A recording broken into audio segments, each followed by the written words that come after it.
নমস্কার বন্ধুরা, ঝিনুক ব্লগে স্বাগত। আজকে চলেছি একটি জায়গায় ঘুরতে, তাহলে থাকুন আমার সাথে দেখার জন্য। চলুন তাহলে দেখি। সকাল সকাল বেরিয়ে পড়েছি আজকে একটি নতুন জায়গার উদ্দেশ্যে। জায়গাটা নতুন হলেও এই জায়গাটা আমার বাড়ি খুব কাছে। ছোটোবেলায় বেশ কয়েকবার গেছি, কিন্তু মাঝে অনেক দিন গ্যাপ হয়ে গেছে আর যাওয়াই হয়নি। তো আজকে আবার সুযোগ পেয়েছি এখানে যাওয়ার, তাই চলেছি। তো রাস্তাগুলো অনেক চেঞ্জ হয়ে গেছে, চারিদিকে অনেক ঘরবাড়ি হয়ে গেছে, আগের মতো আর নেই। আর আম বাগানও রয়েছে, আমের মুকুল ভর্তি গাছ, কারণ এখন হচ্ছে আমের শুরু হওয়ার সময় মুকুল, তার থেকে আম হবে ছোট ছোট, তারপরে আমগুলো বাড়বে। তো আমরা এই পথ ধরে এগিয়ে চলেছি, বেশ কিছুটা যেতে হবে। যাওয়ার পর আমরা আমাদের গন্তব্যে পৌঁছাবো। তো সেখানে গিয়েই আমি বলবো যে আজকে আমরা কোথায় এসেছি। তো এই গ্রাম্য রাস্তাটা বেশ ভালোই লাগছে।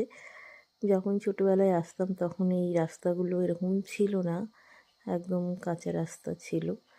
তো এখন এগুলো ঢালাই রাস্তা, পিচের রাস্তা হয়ে গেছে। তো যাই হোক, আমরা চলেই এসেছি। এই যে বাঁকটা নিল, আর একটুখানি গেলেই আমরা পৌঁছে যাব।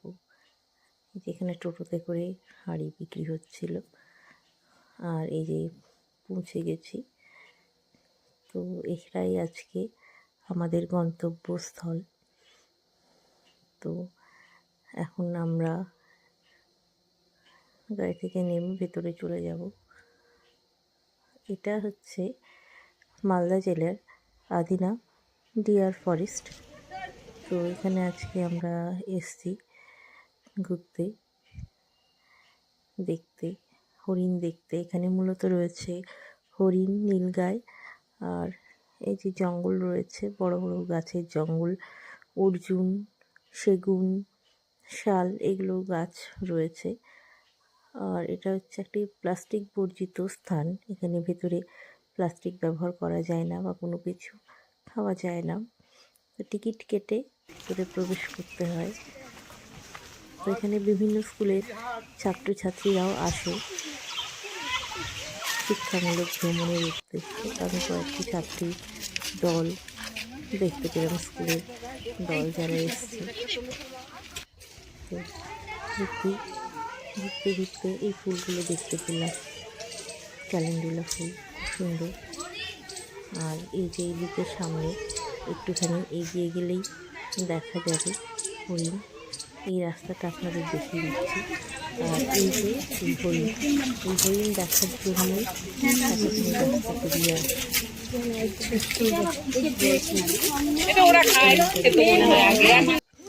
এবং খুব কাছে চলে আসছে একদম,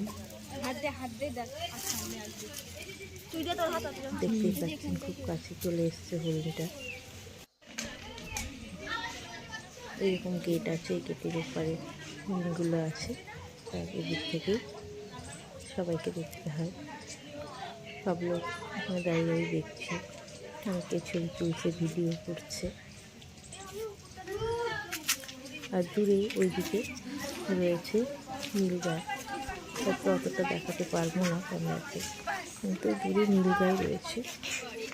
নীলগাই এখানে রয়েছে, এবং এগুলো দেখার পরে আমি এখানে একটু বসে গেলাম। একটু বসার জায়গা আছে, বসে আমি বাড়ি থেকে এখানে শরবত নিয়ে এসেছিলাম, সেটা খেয়ে নিচ্ছি। কারণ অনেকটা হাঁটতে হয়েছে, সেটা আমার বেশ তেষ্টা পেয়ে গেছে, সেখানে আমি বসে একটু খেয়ে নিলাম। এরপর ফেরার পালা, আবার সেই রাস্তা ধরে হেঁটে হেঁটে একদম সামনে গেটে যেতে হবে। প্রায় 2.5 কিলোমিটার, 2.5 কিলোমিটার হেঁটে আসতে হচ্ছে, এই যেতে হচ্ছে। এই সেই রাস্তা, আর এদিকে একটা ছোটো পার্কের মতো রয়েছে। আর এখানে রয়েছে বিভিন্ন ধরনের পাখি রয়েছে, টিয়া পাখি রয়েছে, সাদা ময়ূর রয়েছে, আরও বিভিন্ন বদ্রি পাখি এগুলো রয়েছে। সেগুলো আমরা দেখলাম, কিন্তু ছবিতে সেইভাবে আসলো না ক্যামেরাতে ছবিটা ভালো মতো, সেই জন্য দেখাতে পারলাম না। আবার এই জঙ্গলের মধ্যে দিয়ে আমরা এগিয়ে যাব গেটের সামনে, সেটা দিয়ে বেরিয়ে যাব। জঙ্গলটা বেশ ভালোই লাগছে এই সময় হেঁটে হেঁটে যেতে। আর এই সময় হচ্ছে পাতা ঝরার সময়, সেই জন্য গাছের পাতাগুলো যে ঝরে পড়ছে, সেটা দেখতে বেশ ভালো লাগছে। হালকা হালকা খাওয়াও দিচ্ছে এবং বেশ ফাঁকা ফাঁকা।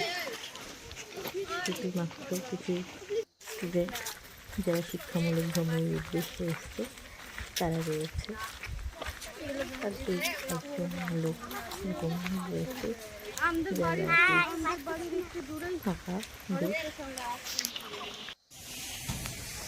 তারপরে চলে এসছি একলাখি সমাধিস্থলে। এখানে ভেতরে গেলাম, দেখলাম। আর এটাকে গোলঘরও বলা হয়, যেহেতু এর ঘরটার মাথার একটা গোল, এই একটা বৈশিষ্ট্য রয়েছে। ভেতরে সমাধির ছবি তুলতে দিল না, দেখার পর চলে এসছি